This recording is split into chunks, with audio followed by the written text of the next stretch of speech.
How do we know when to block a five sensory as a six sensory? When is it time to let them go? And what does it mean when I actually block them? Well, blocking is a strong statement. If you are blocking somebody, it's like closing the door on them when they come to your home. So is it really worth sending that strong of a message to a five sensory that you're not interested in talking to? This depends on the level of communication and harassment the five sensory is involved in. If they are harassing you and you've told them you're not interested and they continue messaging you or trying to convince you otherwise anyway, and they're not respecting you as a sixth sensory, then yeah, blocking is a pretty appropriate boundary to send them the message that their behavior is not okay and they can't keep continuing to talk to you like that. Having said that, we may think we're sending a strong message in some cases, and then we realize that maybe we were wrong about something. Maybe there was something that wasn't communicated or something we didn't understand about the five sensory. We assumed that they had bad intentions, and then we realized there's a possibility that we could have been wrong. Now, when people might have bad intentions, usually our assessment is correct when we don't have that much evidence. Having said that, even if you have a strong sense of intuition that's correct, you may want to wait until the evidence surfaces, and you might think, oh, but you're a sixth sensory intuitive person. Shouldn't I follow my intuition? And I would strongly agree, yes, follow your intuition. And if you have feelings for a person and you don't want to block them or let go until you've got the evidence that they really are a bad person, then wait for the evidence, because sometimes the evidence is the closure that you need, that you know for sure that blocking them is the correct solution in order to move on. There is another good reason to block a person though, although it's a strong message, and that's when they're disturbing your inner peace.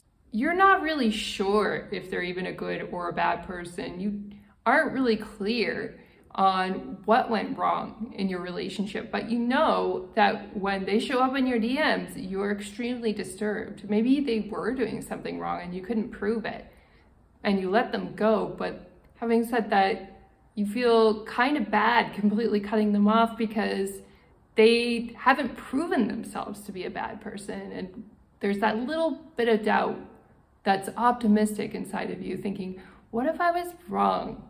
What if they really were that person I fantasized them to be? And the thing about that is when you're in that phase where you're wonky and you're not sure and you're emotionally all over the place, sometimes it's also beneficial to block people.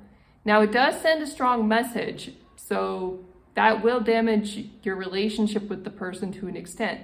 But if you're feeling so wonky that you're tempted to message first or say something inappropriate and you're kind of just stopping yourself from that addiction of doing something harmful to yourself, sometimes the smart move is to block them and don't allow yourself to harm yourself. And yes, it's a strong message to the other person that it will kind of make things a little bit messier in the future if you do want to talk to them. However, if you're tempted to send something worse or initiate something that's inappropriate, sometimes blocking is the lesser evil. And it's a wise move if you're really struggling with controlling yourself electronically. Like if you think you're going to drunk dial them, but you're okay when you're sober, then maybe blocking them or deleting their number out of your phone is wise to stop yourself from doing that if you anticipate you'll have a weak moment and you may reach out to them when you're not feeling so well. If it's possible though, and people aren't bugging you too much, it's generally a pretty good idea not to block them because they can see that you're living your happy life, you're putting yourself out there, and you're really enjoying the work that you're doing. And that's a really good message to send, especially when you leave people unblocked. You don't want to be posting sexy pictures of yourself clubbing after you've gotten rid of somebody. That's not a good vibe. But if you're busy being of service and you're working and you're helping other people and that's on your social media, there's nothing wrong with that. You are improving humanity with your uplifting message. It doesn't hurt to have an ex see that you're doing just fine and that you don't really care whether or not they're in your life. That's the best case scenario.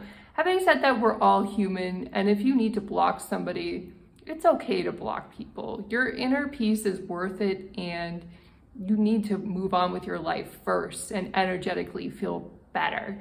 And then you can get back to doing whatever it was you were doing in the past, and you can even unblock them at a later time. If you want to unblock people at a later time, you can do whatever you're guided to do if it feels right to you. It completely depends on the history and what happened, how bad it got. If it wasn't that bad, I don't know. I would say reasons to block and reasons to keep in touch with an ex have consistently been evolving and changing quite rapidly in our culture. So in the past, when people broke up, it was serious. At least it was when I was in high school or early university. You didn't talk to an ex. When things were done, they were done. In this day and age today, I'm noticing that exes are very frequently coming back around and getting back in touch. Now, why is that? I believe it's partially because we're getting involved in more of a hookup culture this day and age. Now, I'm not saying you should necessarily participate in it because it's popular, but it's trending, and so exes will look for hookups sometimes coming from any direction, even an ex. It's like if that intimacy and that door is open to them, they will take it.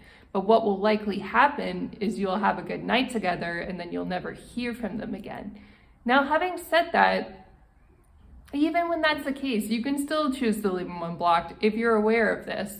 Just don't be too excited if they message unless they're really taking a lot of action showing that they're serious about you. I think the most important lesson to learn from blocking and unblocking and whether or not to do it is that you have to do what's going to help you maintain your self-respect and your dignity as an intuitive. Don't do anything that makes you feel uncomfortable just because a five sensory wants you to do something. Be true to yourself and don't be afraid to speak up for yourself if something doesn't feel comfortable. Be afraid to set a boundary like blocking if five sensories are really behaving badly.